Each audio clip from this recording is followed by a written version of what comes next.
When I first heard that Dan Rivera died while on tour with the haunted Annabelle doll, as you guys know, I immediately had so many questions. But what the first thing I wanted to do was I wanted to hear from people who had gone on this tour to visit the Annabelle doll. I wanted to know more about how this tour really was. What were the vibes like? Now, at the time of this recording, I have still yet to have a personal conversation with anyone that went and visited the Annabelle doll while it was on tour. By the way, it's still on tour. Just wait until this Halloween season coming up. Lord knows what may happen. But I have yet to have a personal conversation with anyone. But I've done research. I've come across hundreds of photos and videos of this tour from different people's Instagrams and social media accounts. And the photos and videos that I found were very concerning to me. Not concerning because, oh my God, this is horrific, I'm so scared. Concerning because the vibes were all the way off. People were kind of treating this doll as a joke. Everyone is taking selfies with it. They're getting close, touching the case, taking photos. They're doing TikTok dances in front of the Annabelle doll. People are filming videos of them blowing the doll kisses and all types of stuff that I found very, very concerning because obviously they were not taking this supposedly demonic haunted object seriously enough. Like I said, the vibes were all the way off. This tour did not pass the vibe check. I think it's kind of stupid to take an object like this around America to have people expose themselves to this object. I think that's kind of stupid to begin with. But if you're going to do it, take it seriously. At least try to do it the right way, right? But in my opinion, from what I've seen, I haven't gone on this tour. But just from what I've seen, I don't really like what I've seen, right? Well, I also came across a couple of videos from people who visited the Annabelle doll prior to this tour, when Lorraine Warren was still alive. And the differences are just immediately obvious. The very few people that got to visit this doll before the tour, it was an entirely different type of situation that was taken more seriously than this tour for sure. I have a video that I want to show you so you could hear from a woman that went to visit the Annabelle doll. She describes some of the bad luck and misfortune that she had after visiting the doll while discussing, the energies and stuff associated with this doll. I'm going to play this clip, but before I do, I would like to ask you guys to support the channel in one of these free, quick, and easy ways. You can support the channel by simply liking the video. Share the video on social media so more people can see it. Drop a comment below, become part of the conversation, subscribe if you haven't already, and if you are subscribed, make sure you put those notifications on. Now, if you want to take your support one step further, you could always donate via Cash App or Super Thanks, but of course that is not mandatory.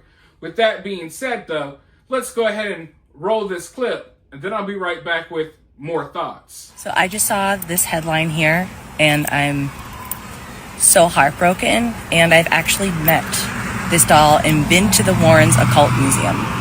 So I just got out of PT, but I just wanted to comment really quickly that when I went to this occult museum, I actually saw the real Annabelle doll, that rag doll. And when I was there was actually a priest with us, with Lorraine. And they said if you touch anything in this museum, it was all haunted occult objects, that the priest has to come over and immediately pray over you. And when I met Annabelle, so much turmoil and drama happened that night and right afterwards. I believe I went for my birthday that year. I was really new into the paranormal at the time, but that night on the way home, I think this is in Connecticut, and ran out of gas, couldn't find a gas station. Like, it was very strange, like all of a sudden no gas, and we had to like find a police station to help.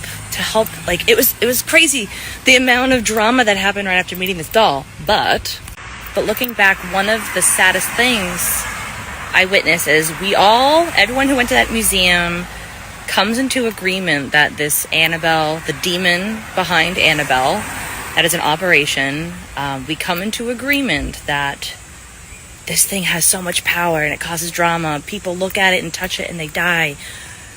Think of the demonic agreement, the covenant, the bond you're making with this thing, that this thing has so much power, and you're saying this over and over, so you're giving it this power in your life. And the saddest thing was that Lorraine claimed to be Christian and that she had a priest with her. And when I met her multiple times, and I was interviewing her once for a pilot I was doing with a show, and her priest was like, "Are you guys witches?"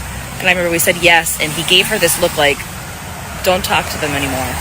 All this to say, objects do not have any power. A doll can't kill you.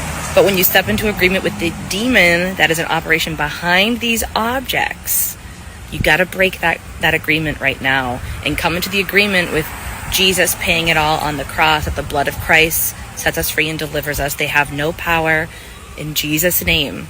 And that just because someone says they're Christian, they could still be doing psychic readings and ghost hunts like I was. Like so many people in the paranormal world claim to be Christian. They use rosaries and crucifixes and Bibles and claim to be exorcists and all these things. It doesn't matter if you claim to be Christian. Are you living a Christian life?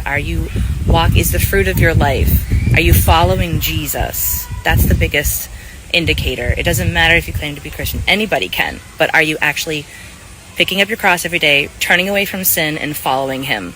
Don't look like the world, look like Jesus.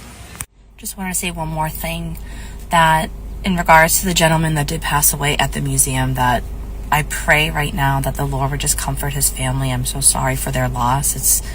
These things are unimaginable, but I also pray that this gentleman, I pray he's in heaven right now, and that in his last moments that the Lord, that he repented and that he's in heaven with the Lord right now. But regardless, someone's life was lost. It's not something to make commentary about their life or anything like that, or I'm not passing any judgment. I just want to, this is something that I've been a part of, and it's an opportunity to share that Jesus can save you from all of this, that he is the way, the truth, and the life, and that these occult museum and practices like the paranormal and psychic mediumship, it is not the way to follow God, that he wants you to call you out of that life. So I just pray that his family, again, is comforted in their time of mourning. God bless you. I really wish she would have elaborated a little bit more about what she went through after visiting the Annabelle doll. I'm not sure if we can blame you running out of gas on the Annabelle doll. She's like, "Oh, we ran out of gas. It just came out of nowhere." No. Maybe you should have checked your gas. Some women out there, they don't even check their gas tanks. But anyways, I'm watching this, and what really sticks out to me is how she described how there was a priest on hand. There's a priest right there. When she was visiting the Annabelle doll, when Lorraine Warren was still alive, there was a priest whose job it was to look over this doll. And when anyone came in contact with this doll, not physically, but if you even got near this doll, the priest would be right there. He would pray over you. You would go to Lorraine Warren's home. You may enter into that room with all the objects. And if you touch an object or just brush too closely to an object, a priest would be right there praying over you, taking everything very seriously. You got the holy water. You got the whole kit and caboodle, right? Now compare that to what we're seeing on this tour. On this tour, you got hundreds of people just coming. Just picture this popcorn machine as the Annabelle doll case. They're just all on the case, taking photos, doing all of that. Like I said, they're doing TikTok dances, they're blowing kisses to the doll. All of that stuff is going on, right? It's the exact opposite of what this woman experienced when she went to go visit the Annabelle doll. Yet she still claims that she was affected. So imagine what some of these people may be going through. How affected they may be by this doll after they went and used the doll as some sort of photo op that they did not take seriously, right? It really makes you wonder what could be happening to these people right now as we speak. You know, when most people, or at least when a lot of people, think about like a haunted, demonic doll, they immediately start thinking of something like Chucky. They think of the doll running around with like a kitchen knife attacking people. That's not exactly, how Annabelle operates. At least that's not, the legend behind Annabelle. Although I do believe that some of the myth and some of the legends behind Annabelle include the doll moving around sometimes. But most of it is like, just this dark energy that rubs off on people from the doll. And you start having bad luck. There starts, just a lot of chaos and turmoil comes to your life when you expose yourself to this doll. So that could be happening to a lot of the people who have come on this tour to see the doll. And think about how she talks about, feeding this object energy. When you talk about how powerful it is, you're only making the object more powerful and all this and that. What do you think? Like, I'm not even saying I believe in all of this stuff. I want to make that clear as well. But for the sake of a conversation here, let's say this doll does, become more powerful, or the demonic spirits in the doll or behind the doll become more powerful, over time or according to what goes on. What would give this doll or the demon behind the doll more power than taking it on a tour of the United States so hundreds of people can pay money to come and show up just to see it and idolize the doll? Like, if anything, if the stories behind Annabelle are real, if you really believe that there's a demonic spirit within or behind Annabelle or what have you, then I would say that whatever this thing is, it's probably more powerful now than ever. Think of the power that this doll supposedly had and the various stories associated with this doll, from haunting, the first owners and all of that other stuff. You got to believe that the doll has to be, or the demons behind it, have to be more powerful now than ever. Because it was already a very powerful thing when it was only exposed to 2 or 3 people, within a household, 60 years ago. Now it's going all around America, literally feeding off the energies of all types of people who are excited to see it. You know what I mean? Who are paying money to come see the doll. It's really scary when you think about it.